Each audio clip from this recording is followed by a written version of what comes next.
Hi there, and welcome to Office Hours. This is an Institute of Play program dedicated to supporting projects at the intersection of games and learning. I'm Amna Siddiqui, the community manager for the Institute. Office Hours is our response to one-way, oftentimes static webinars. We're interested in hearing from you face-to-face, and we're able to do this by sending you the actual link to our live Google Hangout. So join our conversation, share your project, and let us know how we can help you further your work. Now, let's meet our office hour leads, Rebecca, Aaron, and John. Could all of you briefly introduce yourselves, what you do, and your area of expertise? We'll start with you, Aaron. Okay, can you hear me? Oh, I think you're muted. Yeah. I turned off the mute, but okay, better. So, my name is Aaron Hall. I'm a game designer. I've been working on primarily online game design for the last 15 years or so. I'm currently the game design lead at the Institute of Play's Glass Lab division out in San Francisco, and we are taking SimCity and introducing a formative assessment cloud-based infrastructure to it. Oh, Aaron, you're really breaking up. I'm going to move on to John. Maybe you could. Yeah, I think you're frozen right now. So, John, if you can quickly introduce yourself, and please. Sure. I'm John Murphy. I'm a game designer at Chicago Quest, which is middle school, the sister school of Quest to Learn in New York, where I work directly with teachers and curriculum specialists to make games and game-like experiences for the classroom. Great, thank you. And Rebecca. Hi, I'm Rebecca Rufo-Tepper, and I work at the New York City Quest to Learn School, which is a grade 6 through 12 public school in Manhattan. Right now, we're still in the process of building out the school, so we have grades 6 through 9, and my role is that I'm the director of Mission Lab, and Mission Lab is a structure embedded in the school. It's a research and design lab, which has several full-time game designers and learning designers who have a background in teaching and education, who are staffed through the Institute of Play. So the school is really a collaboration between the Institute of Play as a nonprofit and the New York City Department of Education. And my role is to facilitate the relationship between teachers and game designers and to support the curriculum development process. Great, thanks, Rebecca. And when Erin signs back on, we'll have her try to reintroduce herself because she is has a very cool role at Glass Lab. So before we get started, I want to quickly share 3 ways that our viewers can participate today. You're invited to watch. You can submit a question using the form under this video player on the right-hand side, or you can actually join our live Hangout. And to join the panel, please request a walk-in using the same form below. And please provide us with a brief description of your project or challenge, and keep in mind that not all walk-ins will be accepted. If your walk-in request is approved, you'll then receive a link via email, so be sure to check your email. And if you have any more questions, additional details are available toward the bottom of this page. All right, so let's get started. I think, John, do you want to kick off today's office hours with a presentation? Do you have one? I have one that might not make sense as like a lead-in necessarily. So. Okay. Okay, well, I guess so Erin was supposed to start, but since she's not here, let's just go ahead and say hi to our first guest, Joe Booth. Joe, how are you today? I'm great, thank you very much. Awesome. So we're going to have about 10 to 15 minutes to talk with you about your project. So if you could tell us just a little bit about yourself and what you'd like to discuss with the office hour leads today. Hi there. Yeah, my name's Joe Booth. My background's in traditional video games, and I started back in the 80s, and spent 25 years making things like FIFAs and Need for Speeds and Ghost Recons. And then at Microsoft, I got introduced to the games and learning space. I oversaw a project called Microsoft Kodu. And I just got a buzz for this idea of using what I've learned making video games to help kids learn. And so now I have a small startup called Video Gamer, and we have just taken our first product called Video Books through Kickstarter. And the idea of Video Books is to combine, I guess, video games and literacy to see if we can make interactive fiction that's designed for the iPad. And we have our learning goals is to create experiences that are rich in background knowledge and very accessible. So we're not trying to overtly replace teaching from the classroom, but we're trying to be a supplement and something that can have a very broad appeal and have an impact without overtly being, hitting people over the head, saying this is trying to replace the classroom experience. I should also add as well, I'm also heavily involved in our local elementary school.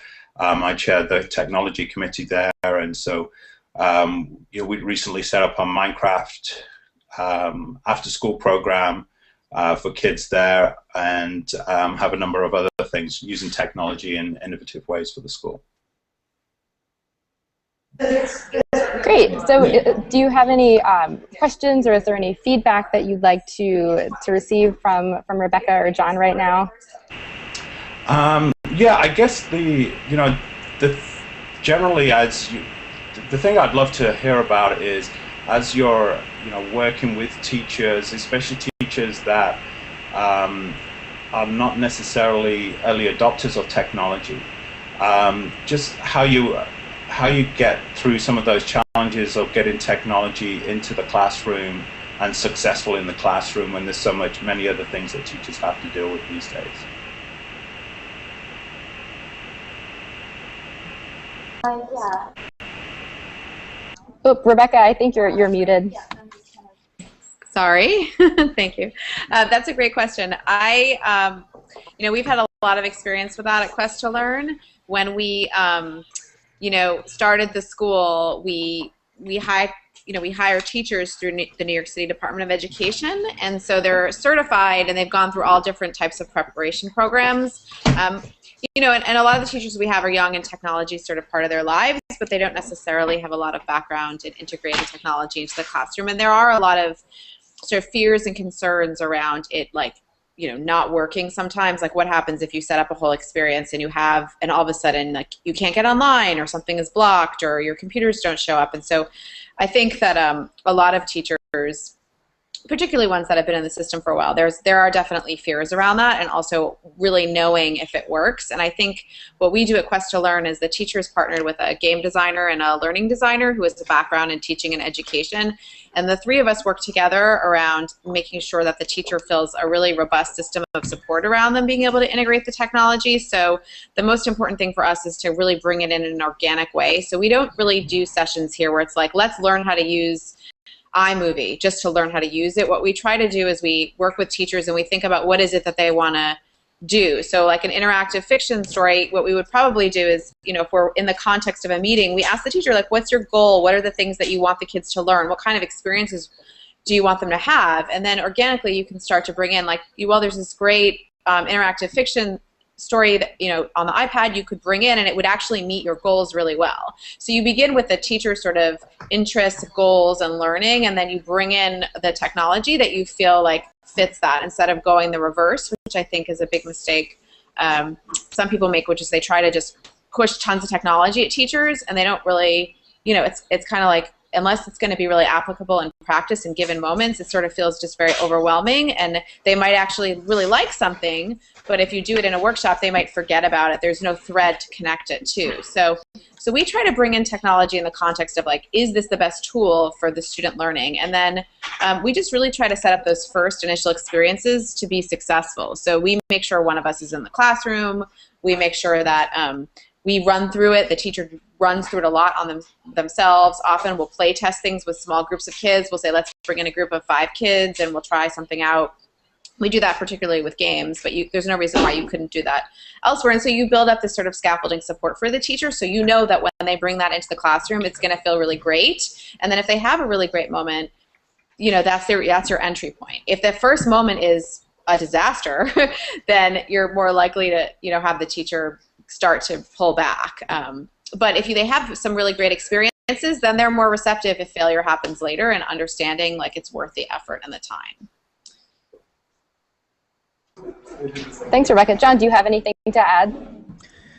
I think that's pretty much the same sort of thing that we try to do here. The only thing that I would add, I guess, is that in addition to making sure that you sort of give the teacher a win the first time they try to incorporate something new, is and making sure that the tool that you're introducing is something that is especially applicable and fits really well with what they're trying to accomplish.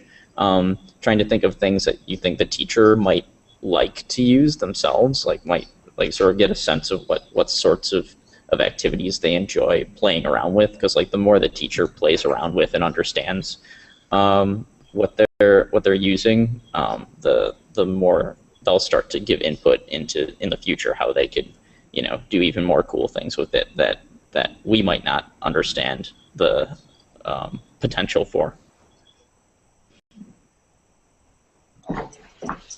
Thanks. Joe, what are your thoughts? Do you have anything to say in response? No, I think I guess the question in my mind was well, how do we scale that, right? So I think it's great when we can have a game designer going in and spending time with a teacher, but when we're trying to create these products that we want to scale both for impact and commercially, how do we recreate that scaffolding and support so that teachers are able to be successful and can access this software, and in the circumstances of their classrooms?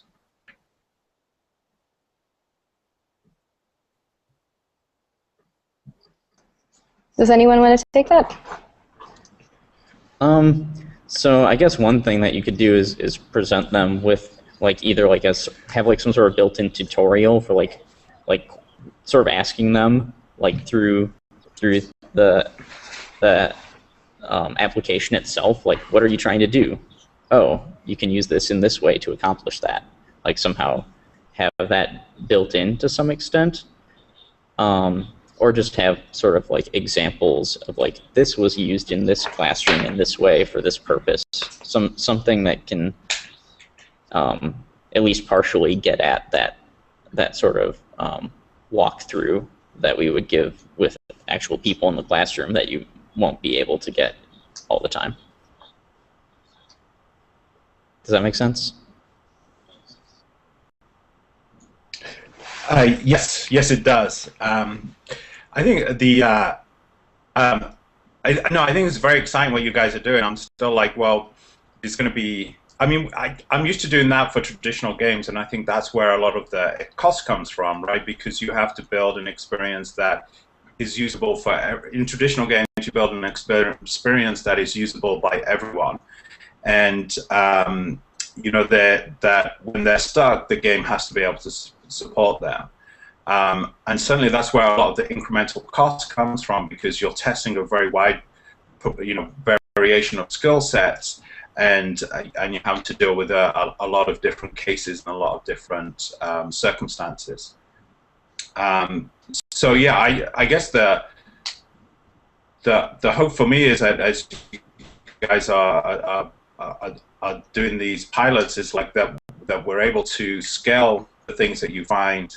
Because I can't see us scaling up, putting designers into classrooms. I wish we would, but we don't have enough teachers in classrooms, let alone adding game designers into classrooms. Yeah, that's true. And I think that whatever supports you build around it is the most important thing. And I do think people often first go after what is it that students are going to learn from this? So if you can hook them through, this is the goal of this, what the learning goal is of the program that you're developing, and so a teacher will say, oh, this is a really great and interactive way that I can teach, X, Y, or Z.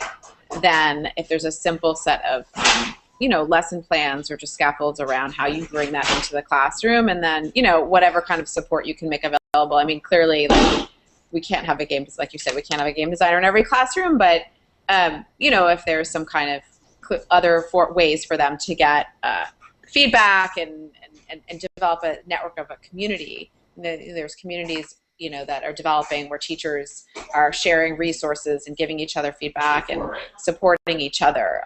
So being able to bring a community of designers and teachers together, maybe not physically, but even in an online space, you know, to be able to kind of support. I think there's a lot of, especially teachers who are going through education school right now, because technology is such a part of their lives, there's a real eagerness around that, and I see them get into the classroom, and then they're like, wait a minute, you know, some schools in New York City, like, you won't have access to any computers, and it's so bizarre to them because some of these people may have gone to school in other places where they did have more access to technology in their high school, and they're relatively young. So I do think there's sort of a wave of interest. It's changing because the people that are starting to go into teaching are coming from different experiences than the people that went into teaching, you know, 20 years ago. So I think there's a lot of possibility there for people just naturally gravitating to that more than previous generation.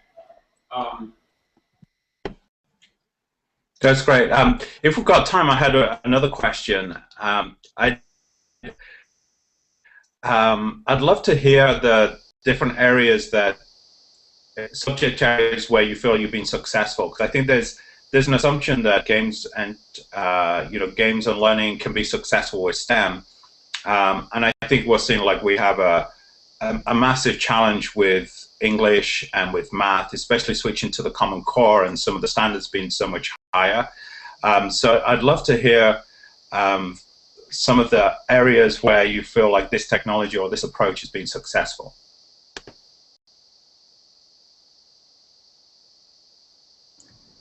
Well, I feel like I've seen successes in pretty much all of the subject areas that we've tried. Reading and writing seems to be the trickiest one, but there are some so far we've mostly done like skill-oriented things, or just like, you know, like we turned apples to apples into like a game to practice and understand how metaphors and similes work. So just like sort of making it even just like somewhat playful is something that's worked well. I don't know how. I haven't done any sort of like elaborate digital games for that sort of stuff. And then STEM things and anything that relates to like systems, like complex systems, works well. And that extends to like social studies, like a sort of like persuasive games idea where there's like a system that you can play around with to understand sort of the complex dynamics of elements of, you know, a social system or like a historical event, things like that. Works pretty well. Great. And Aaron, I know that you jumped in a little later, but do you have anything to add to Joe's question?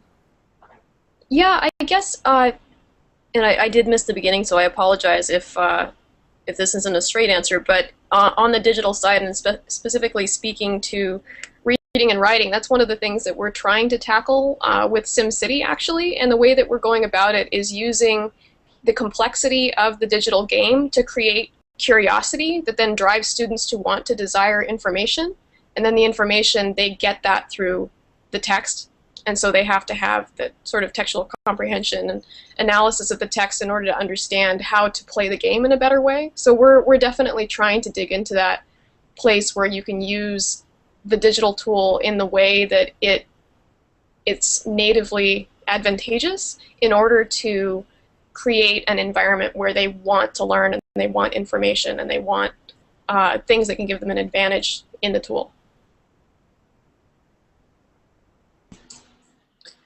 Yeah, at Quest to Learn, most of the games that we actually design are non-digital just because of turnaround time. A teacher will want something, you know, brainstorm an idea, and then we want to get it into their classroom quickly, and so often the non-digital route is faster. So with, I mean, we have games across all the content areas. I will say that we started, I think, our original, like, it did seem like in the beginning there were a lot more games that we were making in the sort of math and science areas, but this year we've had a big push in the English language arts, and we found that what really works well is games where you have a framework where the teacher can bring their own reading content into it. So for example, we have a game called Rank Your Source where kids bring in their own sources, and there's a mechanic around the game where they have to look for reliability in sources through bias and author and sources cited, and so they have to create an argument and persuade other players in the team.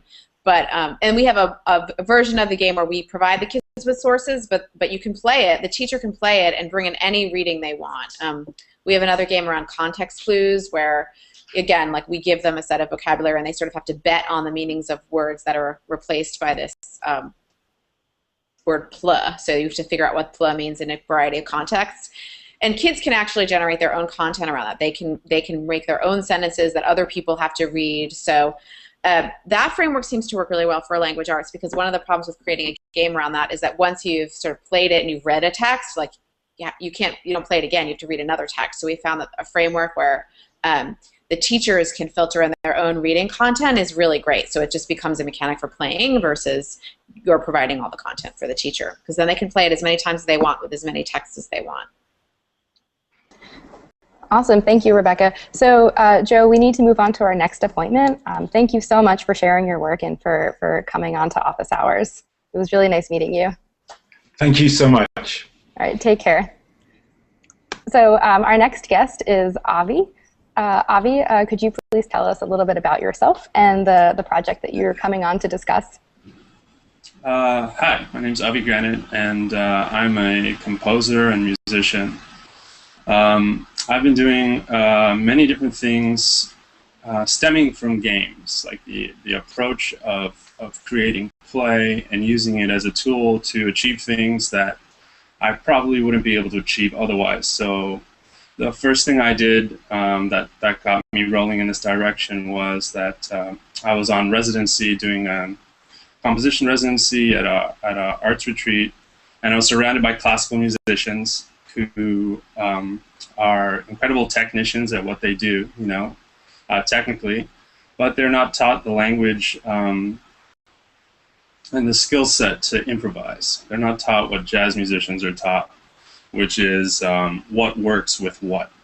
Unless they go the stream of composition, which most of these people they're more performers. So we got into this discussion of what I do, and I studied jazz, but really I'm just interested in the aspect of improvisation in music and in art, and that was the route I went. So we were discussing this, and I thought, what a shame it is that they have such incredible technical ability, but yet they cannot create for themselves, or at least the ones I met really seemed timid about it. So I set out to sort of solve that problem, and this was sort of the beginning of how I got into what I'm doing now. I don't actually know how to do this screen share. I'm going to try and do a screen share. Let me know. Actually, so there's a little on the, sorry for our viewers, you can't see this, but in the Hangout player, on the left-hand side, there's a little icon that says screen share. Yep. Does that work? Yes, it does. Okay, so this was what I developed for them. I don't know how well you see it, but it's a piece designed for trio. And I figured the one thing that we all share is an awareness of numbers. As in music, numbers play an important role. So this is basically a floor plan, and there's a set of instructions. And you can see that there's an entrance in the top right corner, and in the top left corner there's one, and there's one sort of in the center at the bottom. And like I mentioned, it's like a floor plan, and the players are told to improvise based on the numbers they find on the walls. And there's a set of rules that go with it.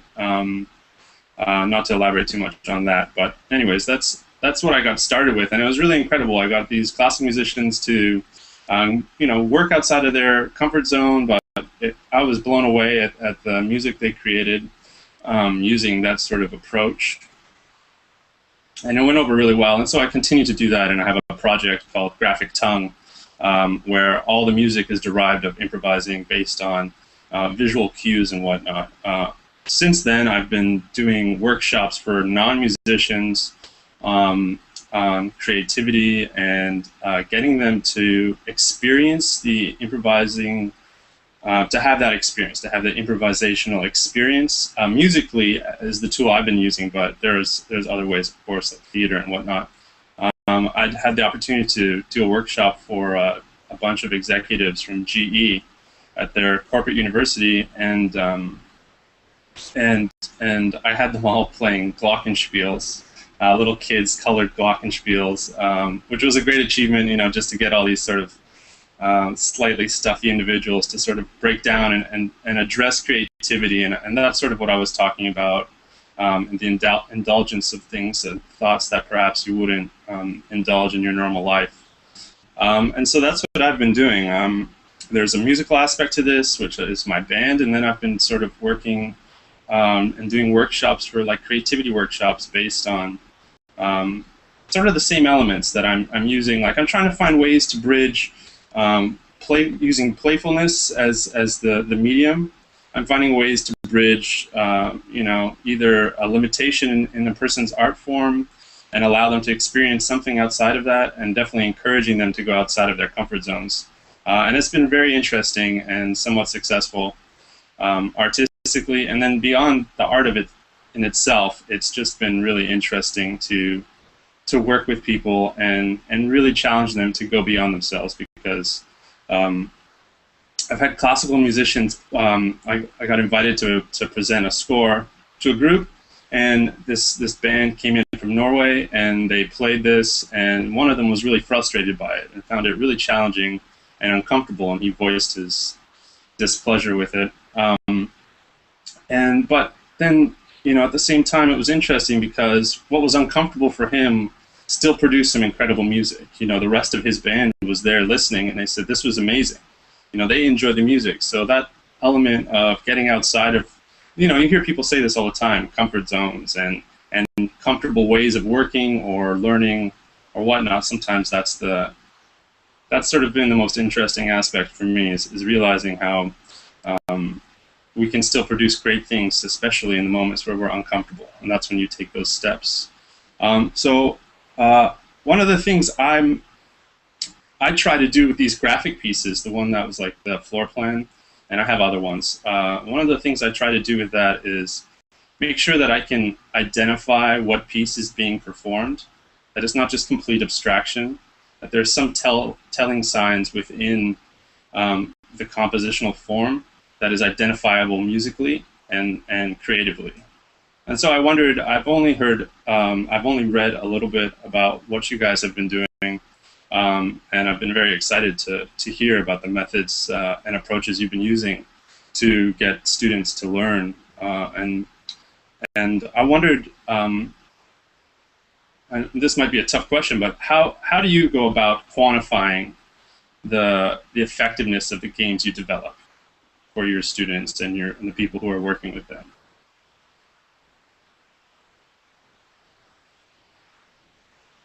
I can start that one. I mean, the first thing that we do with the games that we create at Quest to Learn is we always start with the goal, like what's the learning goal. So first, and so that seems like a kind of obvious thing, but it's actually not always the way teachers plan. Often people will find interesting activities and they think, oh, that sounds fun and I'm going to use that in the classroom, but it kind of, the moment happens, it goes away. You're not really clear on what was gained from the experience. So we really try to start with it. What is it that kids should understand or know or be able to do through the play of this? And so sometimes that's a pre and a post assessment where they are asked to do something and then they play something and then they do another task that's similar afterwards, and you can see growth. Sometimes that's something that's generated through the play of the game, or it's some kind of reflection moment where they have some kind of discussion, or they draw something, or design something themselves that comes out of it. So I mean, it can look very different. It can look like a set of questions, or it can be much more abstract, but whatever it is, there's got to be some clear sense of progress so that the teacher can say that kids were actually able to do this and they learned this and that, and so that kids also feel a sense of satisfaction. When you were talking about the, when this sort of feeling of not being frustrated, I mean, we talk about the school, we have these 7 game-like learning principles, and one of them is to reframe failure as iteration. So like we try to really embed that into what we do here, is that kids really, often you fail at something, and that happens in schools all the time. There's so many cases where kids will do something and they're not successful of it, and then they don't want to do it again. So really trying to build in that practice that you fail, you keep going. And then the other thing is that feedback is immediate and ongoing, so that you're not doing something for long periods of time, not really knowing how you're doing, that there's this constant feedback that you're getting that's built in through the teacher or the experience, where you know how you're doing in something. So I would think those are, and also here we have a real focus on the design process, and so kids are seen as designers. So many times they're not just playing games, but they're designing games, they're modding games, and they feel real ownership and authorship over that, and there's sort of a design process that goes with it. So I'm not sure if that's helpful, but those are all some kinds of things that we do here that might... No, that's amazing. I mean, that point of frustration I was talking about, it seems to me, as somebody, like, I'm a guitar player as like my practicing instrument, and I work on it every day, and I have for 20 plus years at this point. And I know that, and in other realms of my life, I know that I feel like it's just an overarching educational thing, that it's when we're doing things that are uncomfortable and when we're doing things that are difficult that we're actually learning the most and gaining the most, whether it's in like exercise, physical exercise, or mental exercise, or whatnot, trying to make those big leaps. I've run into a little bit of resistance, of course, just because I guess it's not, I'm sure, it must be a similar battle for you, or was, when you were trying to get some of this happening, in the sense that, people don't like to be uncomfortable, unfortunately. And that's something I bumped into when I was doing the workshop for GE, was that some people, of course, a lot of people don't like to be singled out and feel like they have to like try in front of a group do something new that they're not prepared for. Especially, it seems like we tend to build up a situation of comfort in life, as opposed to sort of rolling with the challenges and whatnot. People get frustrated, and so I've been dealing with that. I also work with small children, and it's really interesting to see that I sort of combat the same issues at both levels. I work with really young children at a Suzuki school in the city, and then sometimes I'm going into offices with businesses and presenting them these challenges that get them beyond just their comfort zones in their daily lives and how they're thinking and whatnot, and really challenge them. So I can only imagine that you guys are really, I mean, children are a lot more malleable. I find it actually easier to work with the little ones than I do with 50 and 60-year-old people who have been doing the same thing for a long time. But I imagine it might be I guess I'm sort of like more of a more satellite and distant situation, because the music is more abstract. I can't say this is our specific goal, or this is what we're after. Although I'd like to. John or Aaron, any thoughts? Well, one of the things that comes to mind is that you could try sort of pushing the challenge, and sort of being out of your comfort zone is can be try to separate that from the discomfort that comes with being singled out in front of a crowd. You can avoid that, because there's definitely students here where that is an issue. So we try to design activities where you're working in groups, or you're doing that sort of experimentation, iteration, and failure in a way that isn't as public necessarily. So you can have that sort of game-like challenge where you're super focused and into it, even though it's really hard, without that sort of or while trying to minimize that sense of being judged. That I think is one of the main reasons that people have trouble being creative in groups. And then you can also introduce the whole process in a way that creates a sense of trust with the group of people who you're doing this with, so that everyone knows that they're kind of in the same boat, and if you screw up, or or that you can't screw up, Right. Well, that's what I do with the glockenspiels. I mean, it's kind of prearranged. I'm kind of rigging it so there's no wrong notes. I set up the glockenspiels, and I limit the scale so all the notes are going to sound good, and then I set a backing track that's going to work with it as well. I think that's not the totality of my situation. Is that some exercises I'm doing with the executive types are sort of individual, and it's a challenge in that way for one or two participants. And then there's other group exercises for sure. I wonder, do I'm not actually aware. Do you have a musical component to what you guys are offering? I don't know, at Quest to Learn, there's a music club, like an after-school club, that isn't really a core part of the curriculum, and then there's a lot of like video and audio editing sort of stuff, so not really playing music, but like using music to create expressive, objects. Excellent. Yeah, at Quest to Learn right now, our ninth graders are doing. They're moving through a series of different media, and one of the, as part of a design challenge they're going to have to do, where they have to. I think the current theme is they have to make someone feel like trapped and they need to escape, and so they could do that using Lego robotics, or they could do that doing some programming of something. And so one of the tools that they've been introduced to is music, and so they've done a little bit of work with GarageBand and some other things where they've been making loops and things like that, and they love it.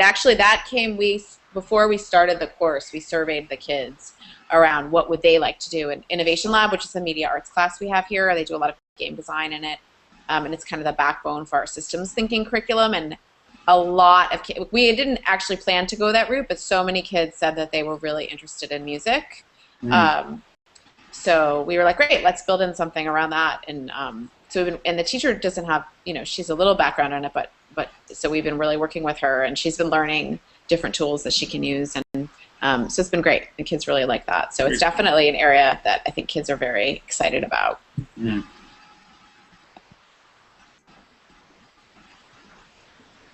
Great. Well, thank you, Avi. We're going to move on to our next appointment. Thank you so much for presenting your work and joining us for the first office hours ever. Thanks for having me.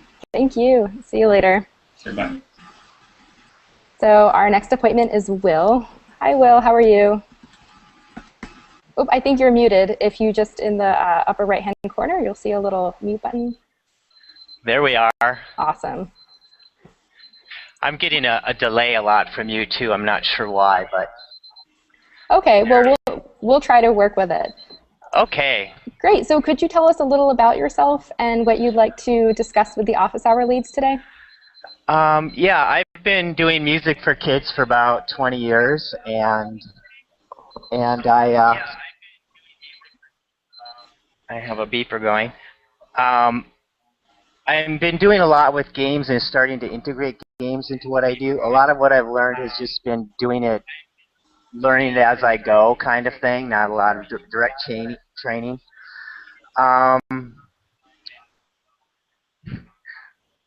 What I'm really trying to get is information and feedback about how you would use, what kind of terminology you would use as far as terminology that you would explain to somebody that's never done this kind of game, sort of in education kind of work, and also very specific goals, or not goals so much, but concrete examples. I guess that's what I really would be interested in. Rebecca, sounds like you have a lot of ideas about that, but concrete things that kids have done or you've done in programs that have really worked.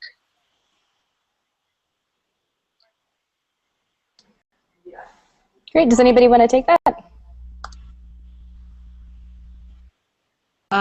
So the terminology question, is that around like the language of games specifically or something else? Like game-like learning versus gameful or other terms that you would use, or even not using the word game at all because game can confuse people. Yeah, so at this school we always talk about game-like and game-based learning. So when we say game-like, it means that there's qualities of games that we bring into the curriculum that don't necessarily mean you're playing an actual game. Right. And so at the school, when kids enter in 6th grade, we do a lot of foundational work with parents and kids around what we mean by that. It actually begins because there's a selection process in New York City. We're actually an unscreened school, but parents have to come to an open house or an event and learn about the school. And we really talk about games and really try to bring, really start with what people might know, like what is it about a game that makes you want to play? What is it that makes it interesting, and how can a game help you learn? We sort of talk about that with them a lot, and we have a class at the school called Sports for the Mind in 6th grade, and that's the media arts class I was talking about a little earlier. And in that class, the kids just begin with really simple, like games like musical chairs and things like that, and they sort of talk about games and how every game has a goal and every game has a set of rules, and we use the games as a way to sort of develop this understanding around systems, because we have a big emphasis on systems thinking. So it's really an example of that around how we would talk about games and systems thinking. Yeah, like something you would actually do. Like, what's an activity that you would use? Sure. How would that work? So when we start with teachers in the summer before they even see kids, because we're still developing, so every year we hire a new cohort of teachers, we just briefly introduce them to this sort of games as systems language. We talk about games as having a set of rules, goals, components, space, challenge, and we play some games with them, really simple games like red light, green light. We'll play musical chairs, like I said, Simon Says, things like that. And we give the teachers a challenge where they have to, well, so first we play them and we name the things, like what are the rules of Simon Says? What's the goal? What's the space? And then we give them a challenge where they have to mod the game. So we ask them, okay, so how can you change this game? So change a rule, change the space, change the goal. And so they do that with a group. They kind of talk about all the things they could change to change the way the game works. And then they have to present it in front of the group, and we talk through how that changes the whole kind of dynamic within the system and how all the different parts have relationships. And so we begin there, and then with teachers, we then move to looking at that as in content. So we'll say, so that's how the game as a system works. That's how musical chairs works, and you changed it. So now, like for example, we've done it in the past where people have changed musical chairs from a competitive game because they've said, oh, I get really stressed out by having to find my seat, where they turn it into a sort of collaborative game. They change the rules so you're helping each other. And then what we do is we start to look at content-based systems, like we'll have them look at a map as a system and talk about, like, well, what are the rules of this map? What's the goal of it? Or maybe it's a machine or a film. So they apply it to different content areas. And so it's something similar happens with kids, where they really start really, really simple, and then they sort of build up, and they'll move from these non-digital spaces into digital spaces, and then they'll move into talking about different areas of content as systems. But we start at those simple, the rules, the goals, the core mechanics, and we just talk about them and name them and play games a lot and name what's going on in them. And it can be confusing at first, but we just do it. We just do it a lot, and then you give people the ability to iterate and design their own, and that's when they are applying their understanding, and that's when they'll really say, oh wait, I'm getting confused, I'm not really sure what a core mechanic is. But if you're designing something, you have to figure out really what that is versus like just having to name it all the time. So that sounds exactly like what I'm doing and what I want to do. That's a lot of what I'm doing, is actually having kids be involved in the design process. It's kind of like media literacy we used to do, you know, how to watch television, and you see the different shots and how you produce things. It's great when they see the things that work underneath the process. It's because everything's so transparent these days. Kids don't always see why things work. John or Aaron, do you have any insights to add? Go ahead. Yeah, I was going to say I don't really have anything to add. So. I love this idea of making kids part of the design process. That's something that we talk about at Glass Lab a good bit also, just because it does seem like there are so many of the 21st century skills in particular that have to do with understanding complex systems and technological literacy and so many things that I think if you looked at a lot of what the 21st century skills are trying to teach, you would find a lot of alignment with using music and design and composition as part of that, especially if it was interactive through technology. It does seem like, I mean, I come at this from someone who has been solidly in entertainment games and interested in education, but really a hobbyist, and learning the education space, it often does seem like if you just know the right secret words, sometimes you can get a better conversation. So I definitely empathize with your desire for language. I think there's a term that I was hearing at South by Southwest EDU quite a bit called the digital makerspace, that if you're familiar with the people that are working in those spaces, I think there might be peers that you could reach out to as well, and places where you would find an alignment. I think that music is very like games in that it's something that is very holistic and aesthetic, and it reaches into so many different competencies that it can be hard to capture where your specific value is, but that can be a strength too. Great, thanks. Thank you, Will. We need to move on to our next appointment. I really appreciate you coming on and sharing your work with us, and I hope that we were able to help you. And good luck with your fellowship application and your interview. Yes. Yeah. Thank you a lot. Yeah. All right. Well, take care. Bye. Bye. So our last appointment is Corvus. Hi, Corvus. How are you? Good. Thank you. How are you? Good. Nice to meet you. And I know, but before we get to your project, Corvus, I know that Rebecca has to leave in a few minutes. So Rebecca, thank you for joining, and you can hop off whenever you need to. So Corvus, if you could please just tell us a little bit about yourself and about your work. Sure. So I have a background in improvisational performance, and which means I've done a lot of IT technical work to actually earn money. Throughout the years, about 5-6 years ago, I started working with video games full-time because I'd been incorporating more and more gameplay mechanics into my performances in an effort to make them more meaningful to the audiences, and I decided to sort of invert that and bring my performance experience to designing game systems in an effort to make them more emotionally impactful, more emotionally resonant. But in the last year or so, I've started working with a local organization and designing curriculum that is play-based. And I've been doing that more and more formally, and it's my intent going forward in my career to make that my focus, is designing playful educational experiences, particularly around STEM education, which is really lacking in middle and high schools in Oregon. Like horribly lacking. In fact, a teacher was quoted, someone asked them if they were doing anything to prepare their kids for STEM fields, and the teacher said, absolutely, we're teaching them PowerPoint, which is kind of a shocking and horrible thing.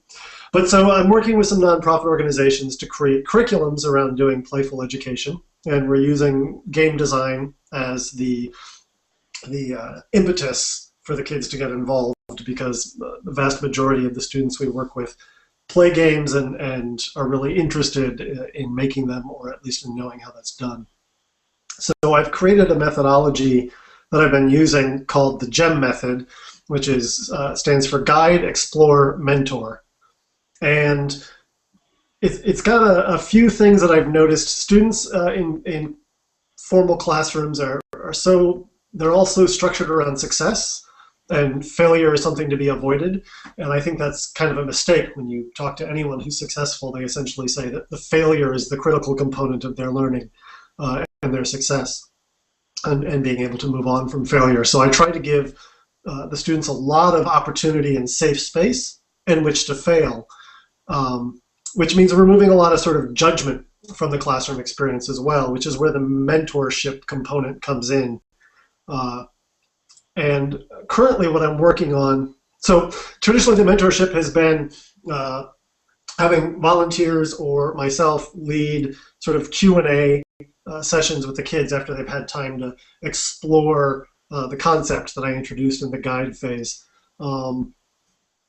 And by exploring it, a lot of times there's a physical activity involved. So like when I do paper prototyping, the explore starts off with group discussion, and we focus on team communication and sort of setting up your creative expression and deciding what's doable and what's not doable, and working on compromise when different team members have different ideas, getting teams to identify skill sets and strengths so that they're actually designing to those strengths. So a lot of the same sorts of challenges I see new teams of creative people have to figure out, because they've not been formally taught that oftentimes. And so the mentorship's usually a Q&A. What I'm working on now is what I'm calling the hierarchical mentorship structure, which is using a lot of improvisational games to get the teams, so to get each person on a team mentoring everyone else on the team, and get each team to serve as sort of a mentor resource for other teams, so that instead of having a centralized core figure, centralized core sort of adult figure being the mentor, which a lot of times the kids anticipate there being judgment there, and they have a lot of difficulty expressing themselves and answering questions in that format. I feel like I'm being very scattered and I'm not getting a lot of responses. Does anything I'm saying make any sense? Does anybody want to respond? Do you have a specific question? Well, so specifically, this grappling with this idea of doing the holarchic mentorship, which is essentially peer mentorship, except it goes a little deeper, because I've often found that even in peer mentorships, what we do is we team up students who don't have the knowledge or experience with students who do, so we still set up this very sort of hierarchical mentor structure, which I don't necessarily think is necessary. And so, has anyone else seen or experimented with this idea of having a completely flat mentorship structure? Do you have any thoughts about how that might work? I mean, we see these things crop up all the time on social networks. We see people serving as resources for each other. Yep. We at Quest to Learn, we do that in some of the classes. One of the things that we've done that was really successful is in our Sports for the Mind Innovation Lab class, which is the media arts class I've talked about a couple of times. We experimented with a badging system where kids would, so it's open to any kids, and so it's not like, one kid is the mentor for a group of kids around everything. It becomes a system where there's a certain, the kids actually defined together. They played the game for a bit, and then they kind of defined, well, what are some of the different things that you could show that you were excelling in the game, that you were doing well and you could help someone else. And the kids came up with a set of criteria and a set of badges, and then they actually decided, in order to get a badge, certain groups were in charge of them, and kids had to put together like a set of screenshots and a description of like why they felt they deserved that badge. And so, like if my badge was around farming tools, I would be able to kind of evaluate those other students, and I, as a student, I would say like, okay, they've shown that they know how to do that. I'm going to give them that badge, and then you become someone who in the class can sort of mentor other kids. So it's not centralized with the sort of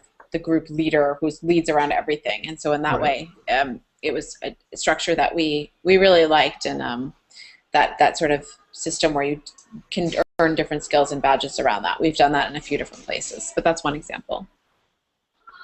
Interesting. So one of the things that I run into is that I don't often have extended sessions with the kids. So whatever system I put into place has to be something that's very quick to set up, which is why I was thinking of using some improv games just to get the kids talking to each other. One of the things I've learned is that if you're not doing, particularly for the early stages of the design process, in which we're just doing a paper prototype and thinking pretty big with our designs, and then I get them to think big, winnow down, and then build a paper prototype based on like 2 or 3 key features. But one thing I've learned is that my adult mentors don't have to know anything about game design to be really excellent mentors. They just have to learn how to ask questions and be very, very clear about what they don't understand, which allows people to answer the questions to the sort of their own ability level and find their own degree of authority within their understanding of their own design. And that's really a big part of what I'm getting at, I think, is that the mentor doesn't necessarily even have to be the one with the knowledge. The mentor just has to be there asking questions to draw the knowledge out of the person who's experiencing a block.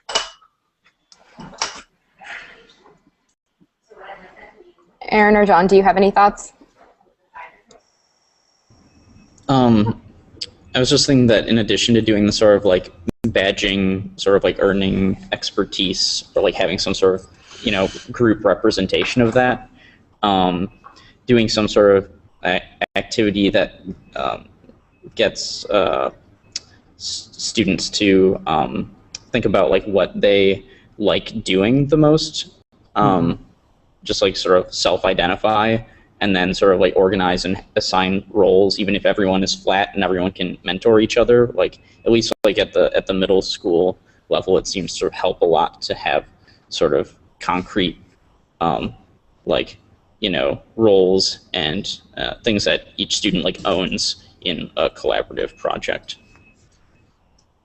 I don't know if that helps that much, because that might be hard to do with like short bursts of interaction, but like you could do that once and then like have like these identities that that students have. Sure.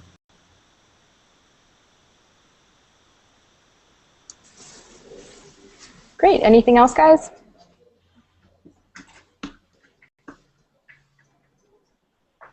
Nope. All right. Well, Corvus, thank you so much for coming on. It was really wonderful hearing about your work. The GEM methodology seems very, very cool, and good luck with that. Thank you. So we're out of time. For updates on office hours, please sign up for our mailing list. Just click the Join Us at the top of this page. Thanks for tuning in to all of our viewers, and to all of our guests, thank you for sharing your work with us. And finally, if you like what we're doing, please spread the word. Have a great afternoon, everyone. See you later.